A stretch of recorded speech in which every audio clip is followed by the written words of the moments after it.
2 Crônicas, capítulo 2. Jacó foi pai de 12 filhos: Ruben, Simeão, Levi, Judá, Isacar, Zebulon, Dan, José, Benjamim, Naftali, Gade e Azer.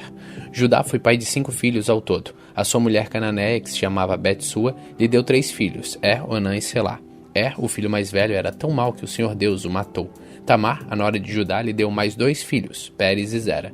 Pérez foi pai de 2 filhos, Esrom e Ramul. Zera foi pai de 5 filhos, Zinrim, Etan, Emã, Cacol e Dara. Acar, filho de Carmim, um dos descendentes de Zera, trouxe desgraça para o povo de Israel por ter ficado com as coisas conquistadas na guerra, as quais haviam sido dedicadas a Deus. Etan foi pai de um filho chamado Azarias. Os antepassados do rei Davi. Esrom foi pai de 3 filhos, Jerameel, Raão e Caleb. Raão foi pai de Aminadab, e Aminadab foi pai de Nazon, um dos chefes da tribo de Judá. Nazon foi pai de Salma, e Salma foi pai de Boaz. Boaz foi pai de Obed, e Obed foi pai de Jessé. Jessé foi pai de 7 filhos, que foram os seguintes por ordem de idade: Eliabe, Abinadab, Simeia, Netanel, Hadai, Ozem e Davi. Jessé também foi pai de 2 filhas, Zeruia e Abigail. Zeruia teve 3 filhos, Abissai, Joabe e Azael. Abigail casou com Jéter, que era descendente de Ismael, e eles tiveram um filho chamado Amasa. Os descendentes de Esrom. Caleb, filho de Esrom, casou com Azuba, e eles tiveram uma filha chamada Jeriote. Ela teve 3 filhos, Gesser, Sobabe e Ardom. Depois da morte de Azuba, Caleb casou com Efrata, e eles tiveram um filho chamado Ur. Ur foi pai de um filho chamado Uri, e teve um neto chamado Bezalel. Quando Esrom tinha 60 anos de idade, casou com a filha de Maquir, a irmã de Gileade. Eles tiveram um filho chamado Zegubi, e Zegubi foi pai de um filho chamado Jair. Jair governou 23 cidades na região de Gileade, mas os reinos de Jesur e Arã conquistaram 60 cidades dali, incluindo as aldeias de Jadir e a cidade de Kenate e os seus povoados. Todas as pessoas que moravam ali eram descendentes de Maquir, o pai de Gileade. Depois que Esrom morreu, o seu filho Caleb casou com Efrata, a viúva do seu pai. Eles tiveram um filho chamado Azur, que fundou a cidade de Tecoa. Jeremeel, o filho mais velho de Esrom, foi pai de 5 filhos: Rão, o mais velho, Buna, Orem, Ozem e Aias. Rão foi pai de 3 filhos, Maás, Jamim e Eker. Jeremeel teve outra esposa, uma mulher chamada Atara, e eles tiveram um filho chamado Onã. Onã foi pai de 2 filhos, Samai e Jada. E Samai também foi pai de 2 filhos, que se chamam Nadab e Abizur. Abizur casou com uma mulher chamada Abiail, e eles tiveram 2 filhos, que se chamavam Abã e Molide. Nadab foi pai de 2 filhos, que se chamavam Seled e Apaim. Seleb morreu sem ter tido filhos. E Apaim foi pai de Izi. Izi foi pai de Sezã, e Sezã foi pai de Alaí. Jada, o irmão de Samai, foi pai de 2 filhos, que se chamavam Jéter e Jonatas. Jéter morreu sem ter filhos, e Jonatas foi pai de 2 filhos, Pelete e Zaza. Todos esses foram descendentes de Jerameel. Zessã não teve filhos, só filhas. Ele tinha um escravo egípcio que se chamava Jara. Zezã deu uma de suas filhas em casamento a Jara. Eles tiveram um filho que se chamava Ataí. Ataí foi pai de Natã, e Natã foi pai de Zabade. E Zabade foi pai de Eflau, e Eflau foi pai de Obed. Obed foi pai de Jeú, e Jeú foi pai de Azarias. Azarias foi pai de Elis, e Elis foi pai de Eleasa. Eleasa foi pai de Sisamai, e Sisamai foi pai de Salum. Salum foi pai de Jecamias, e Jecamias foi pai de Elisama. O filho mais velho de Caleb, irmão de Jeremeel, se chamava Mesa. Mesa foi pai de Zif. Zif foi pai de Maressa. Maressa foi pai de Hebron. Hebron foi pai de 4 filhos: Corá, Tapua, Requem e Sema. Sema foi pai de Raão e avô de Jeroqueão. Requem foi pai de Samai. Samai foi pai de Maom. Maom foi pai de Bet-zur. Caleb tinha uma concubina chamada Efa, e ela lhe deu mais 3 filhos: Arã, Mosa e Gazer. Arã também foi pai de um filho chamado Gazes. Um homem chamado Jadaí foi pai de 6 filhos: Regem, Jotão, Gesam, Pelete, Efa e Saaf. Caleb tinha outra concubina chamada Maacá, que lhe deu 2 filhos, Seber e Tiraná. Mais tarde ela teve mais 2 filhos, Saaf e Seva. Saaf fundou a cidade de Madmana, e Seva fundou as cidades de Macbena e Gibeá. Caleb também foi pai de uma filha chamada Axa. As seguintes pessoas também foram descendentes de Caleb. Ur foi o filho mais velho de Caleb com a sua mulher Efrata. Sobal, filho de Ur, fundou a cidade de Kiriat Jearim. Salma, o seu segundo filho, fundou a cidade de Belém. E Eref, o terceiro, fundou Bet-Gader. Zobal, que fundou Kiriat Jearim, foi um antepassado do povo Haroé e da metade dos moradores de Menuote. Foi também um antepassado dos seguintes grupos de famílias que moravam em Kiriat Jearim: os Itritas, os Puitas, os Sumateus, os Misraeus. Os povos da cidade de Zora e Esteol pertenciam a esses grupos de famílias. Salmo, fundador de Belém, foi o antepassado do povo de Netofa, da Atarote, Bet-Joabe e dos Zoreus, que eram um dos 2 grupos de famílias de Manaate. Os grupos de família dos escrivãos que moravam em Jabes foram os Tiratitas, e Semeatitas e Sucatitas. Eles eram queneus que haviam casado com as Recabitas.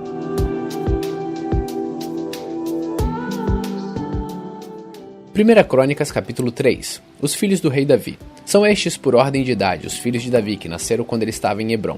Amon, filho de Ainoã, de Jezreel, Daniel, filho de Abigail, de Carmelo, Absalão, filho de Maacá, que era filho de Talmai, rei de Gesur, Adonias, filho de Hagite, Cefatias, filho de Abital, e Treão, filho de Eglá. Esses 6 nasceram em Hebrom durante os 7 anos e meio em que Davi reinou ali.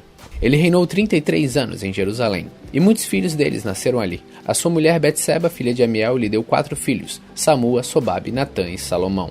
Davi foi pai de outros 9 filhos, Ibar, Elissua, Eupelete, Noga, Nefeg, Jafia, Elisama, Eliade, Elifilete. Além de todos esses, Davi também teve filhos com as suas concubinas. Ele também foi pai de uma filha chamada Tamar. Os descendentes do rei Salomão. Salomão foi pai de Roboão, Roboão foi pai de Abias, Abias foi pai de Asa, e Asa foi pai de Josafá. Josafá foi pai de Jeorão, Jeorão foi pai de Acasias, Acasias foi pai de Joás, Joás foi pai de Amazias, Amazias foi pai de Uzias, e Uzias foi pai de Jotão. Jotão foi pai de Acás, Acás foi pai de Ezequias, e Ezequias foi pai de Manassés. Manassés foi pai de Amon, e Amon foi pai de Josias. Josias foi pai de 4 filhos, Joanã, Joaquim, Zedequias e Joacás. Joaquim foi pai de 2 filhos, Joaquim e Zedequias. Os descendentes do rei Joaquim. Estes são os descendentes do rei Joaquim, que foi levado prisioneiro pelos babilônicos. Joaquim foi pai de 7 filhos, Salatiel, Malquirão, Pedaías, Senazar, Jecamias, Rosama e Nedabias. Pedaías foi pai de 2 filhos, Zarubabel e Simei. Zarubabel foi pai de 2 filhos, Mesulã e Hananias. Também foi pai de uma filha chamada Selomite. Zarubabel foi pai de mais 5 filhos, Hassuba, Oel, Berequias, Hassadias e Jusabe Rezede. Hananias foi pai de 2 filhos, Pelatias e Gesias. Gesias foi pai de Rafaías, Rafaías foi pai de Arnã, Arnã foi pai de Obadias e Obadias foi pai de Secanias. Secanias foi pai de um filho chamado Semaías e teve 5 netos, Ratus, Igal, Barias, Nearias e Cefate. Nearias foi pai de 3 filhos, Elionai, Ezequias e Ezirricã. Elionai foi pai de 7 filhos, Rodavias, Eliasibe, Pelaías, Acube, Joanã, Delaías e Anani.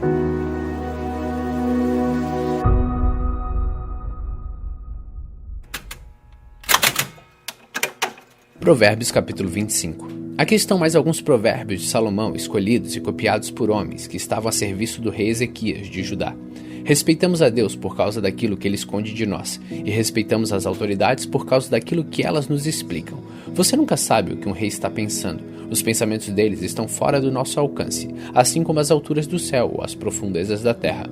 Purifique a prata e o artista poderá fazer uma obra de arte. Afaste do rei os maus conselheiros, porque o que torna forte um governo é a justiça. Quando você estiver diante das autoridades, não se faça de importante. É melhor que depois lhe deem um lugar de honra do que você ser humilhado na presença das autoridades.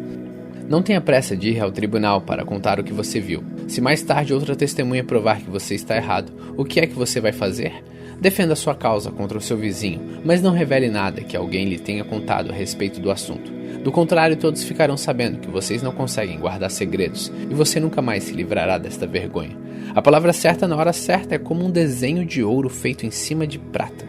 Quando alguém está querendo aprender, o conselho de uma pessoa experiente vale mais do que anéis de ouro ou joias de ouro puro. Como água fresca no calor do tempo da colheita, assim o mensageiro de confiança reanima quem o mandou. Quem promete e não dá é como nuvem e o vento que não trazem chuva. A paciência convence até as autoridades. A perseverança pode vencer qualquer dificuldade. Não coma mel demais, pois você pode vomitar. Não vá toda hora à casa do vizinho, pois ele pode se cansar e acabar ficando com raiva de você. A pessoa que diz mentiras a respeito dos outros é tão perigosa quanto uma espada, um porrete ou uma flecha afiada. No momento de dificuldade, depender de uma pessoa que não merece confiança é como mastigar com um dente estragado, andar com um pé aleijado ou querer se esquentar num dia frio tirando a roupa. Cantar para quem está triste é como esfregar sal numa ferida. Se o seu inimigo estiver com fome, dê comida a ele. Se estiver com sede, dê água, porque assim você o fará queimar de remorso e vergonha, e o Senhor Deus recompensará você. Assim como o vento norte traz chuva, os mexericos trazem ódio. É melhor morar no fundo do quintal do que dentro de casa com uma mulher briguenta. Ouvir uma boa notícia que a gente não espera é como tomar um gole de água fresca quando se tem sede. A pessoa boa que se deixa levar por uma pessoa má é como uma fonte de água barrenta ou como um poço contaminado. Assim como mel demais não faz bem, também não é bom andar procurando elogios. Quem não sabe se controlar é tão sem defesa como uma cidade sem muralhas.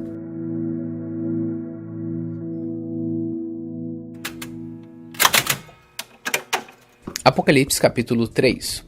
Ao anjo da igreja de Sardes escreva o seguinte: Esta é a mensagem daquele que tem os 7 Espíritos de Deus e as 7 estrelas. Eu sei o que vocês estão fazendo. Vocês dizem que estão vivos, mas de fato estão mortos. Acordem e fortaleçam aquilo que ainda está vivo, antes que morra completamente, pois sei que o que vocês fizeram não está ainda de acordo com aquilo que o meu Deus exige. Portanto, lembrem do que aprenderam e ouviram, obedeçam e se arrependam. Se não acordarem, eu os atacarei de surpresa, como um ladrão, e vocês não ficarão sabendo nem mesmo a hora da minha vinda. Mas alguns de vocês de Sardes têm conservado limpas as suas roupas. Vocês andarão comigo vestidos de roupas brancas, pois merecem esta honra. Aqueles que conseguirem a vitória serão vestidos de branco, e eu não tirarei o nome dessas pessoas do livro da vida. Eu declararei abertamente na presença do meu Pai e dos seus anjos que elas pertencem a mim. Portanto, se vocês têm ouvidos para ouvir, então ouçam o que o Espírito de Deus diz às igrejas. Ao anjo da igreja de Filadélfia escreva o seguinte: esta é a mensagem daquele que é santo e verdadeiro. Ele tem a chave que pertencia ao rei Davi. Quando ele abre, ninguém fecha, e quando ele fecha, ninguém abre. Eu sei o que vocês estão fazendo, sei que tem pouca força. Vocês têm seguido os meus ensinamentos e têm sido fiéis a mim. Eu abri diante de vocês uma porta que ninguém pode fechar. Escutem, quanto àquela gente que pertence a Satanás, aqueles mentirosos que afirmam que são judeus, mas não são, eu farei com que eles venham e caiam de joelhos diante de vocês, e todos eles saberão que eu amo vocês. Vocês têm obedecido a minha ordem para aguentar o sofrimento com paciência, e por isso eu os protegerei no tempo de aflição, que virá sobre o mundo inteiro para pôr à prova os povos da terra. Eu venho logo. Guardem o que vocês têm, para que ninguém roube de vocês o prêmio da vitória. A pessoa que conseguir a vitória, eu farei com que ela seja uma coluna no templo do meu Deus, e essa pessoa nunca mais sairá dali. Eu escreverei nela o nome do meu Deus e o nome da cidade do meu Deus, a Nova Jerusalém, que virá do céu, da parte do meu Deus, e também escreverei nela o meu novo nome. Portanto, se vocês têm ouvidos para ouvir, então ouçam o que o Espírito de Deus diz às igrejas. Ao anjo da igreja de Laodiceia escreva o seguinte: esta é a mensagem do Amém, da testemunha fiel e verdadeira, daquele por meio de quem Deus criou todas as coisas. Eu sei o que vocês têm feito. Sei que não são nem frios nem quentes, como gostaria que fossem uma coisa ou outra. Mas porque são apenas mornos, nem frios nem quentes, vou logo vomitá-los da minha boca. Vocês dizem, somos ricos, estamos bem de vida e temos tudo o que precisamos. Mas não sabem que são miseráveis, infelizes, pobres, nus e cegos. Portanto, aconselho que comprem de mim ouro puro para que sejam de fato ricos, e comprem roupas brancas para se vestir e cobrir a sua nudez vergonhosa. Comprem também colírio para os olhos, a fim de que possam ver. Eu corrigi o castigo de todos os que amo, portanto levem as coisas a sério e se arrependam. Escutem, eu estou à porta e bato. Se alguém ouvir a minha voz e abrir a porta, eu entrarei na sua casa, e nós jantaremos juntos. Aos que conseguirem a vitória, eu darei o direito de se sentarem ao lado do meu trono, assim como eu consegui a vitória e agora estou sentado ao lado do trono do meu Pai. Portanto, se vocês têm ouvidos para ouvir, então ouçam o que o Espírito de Deus diz às igrejas.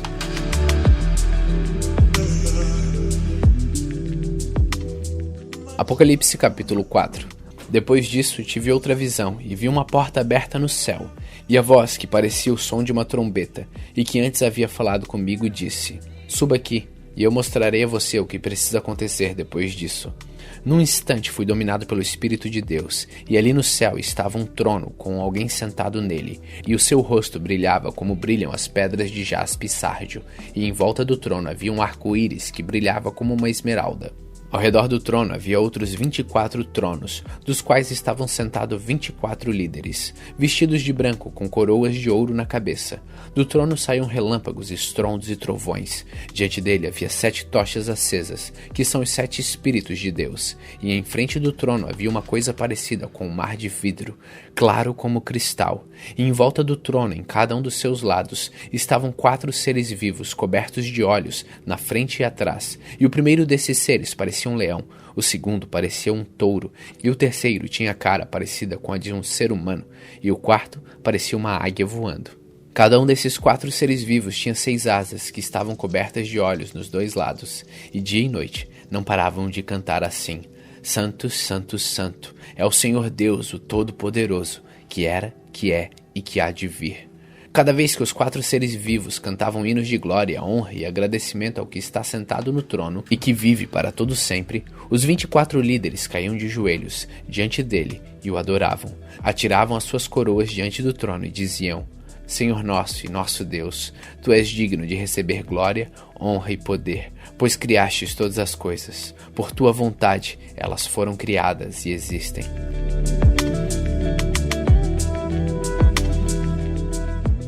Apocalipse capítulo 5. Na mão direita daquele que estava sentado no trono, eu vi um livro em forma de rolo. Estava escrito nos 2 lados e selado com 7 selos. Vi também um anjo forte que perguntava bem alto: quem é digno de quebrar os selos e abrir o livro? Mas não havia ninguém, nem no céu, nem na terra, nem debaixo da terra, que pudesse abrir o livro e ver o que lá estava escrito. Eu chorava muito porque não se podia achar ninguém que fosse digno de abrir o livro ou de ver o que lá estava escrito. Então um dos líderes me disse: não chore. Olhe, o leão da tribo de Judá, o famoso descendente do rei Davi, conseguiu a vitória e pode quebrar os 7 selos e abrir o livro. Então vi um cordeiro de pé, no meio do trono, rodeado pelos 4 seres vivos e pelos líderes. Parecia que o cordeiro havia sido oferecido em sacrifício. Ele tinha 7 chifres e 7 olhos, que são os 7 Espíritos de Deus, que foram enviados ao mundo inteiro. O cordeiro foi e pegou o livro da mão direita daquele que estava sentado no trono. Quando ele fez isso, os 4 seres vivos e os 24 líderes caíram de joelhos diante dele. Cada um tinha nas mãos uma harpa e algumas taças de ouro cheias de incenso, que são as orações do povo de Deus. Eles cantavam esta nova canção: Tu és digno de pegar o livro e de quebrar os selos, pois foste morto na cruz, e por meio da tua morte comprastes para Deus pessoas de todas as tribos, línguas, nações e raças. Tu fizeste com que essas pessoas fossem um reino de sacerdotes que servem ao nosso Deus, e eles governarão o mundo inteiro.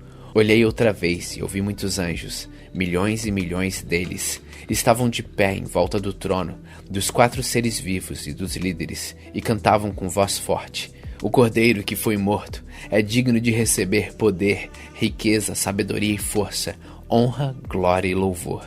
Então ouvi todas as criaturas que há no céu, na terra, debaixo da terra e no mar, isto é, todas as criaturas do universo que cantavam: ao que está sentado no trono e ao cordeiro pertence um louvor, a honra, a glória e o poder para todo sempre. Os 4 seres respondiam: Amém, e os líderes caíram de joelhos e o adoraram.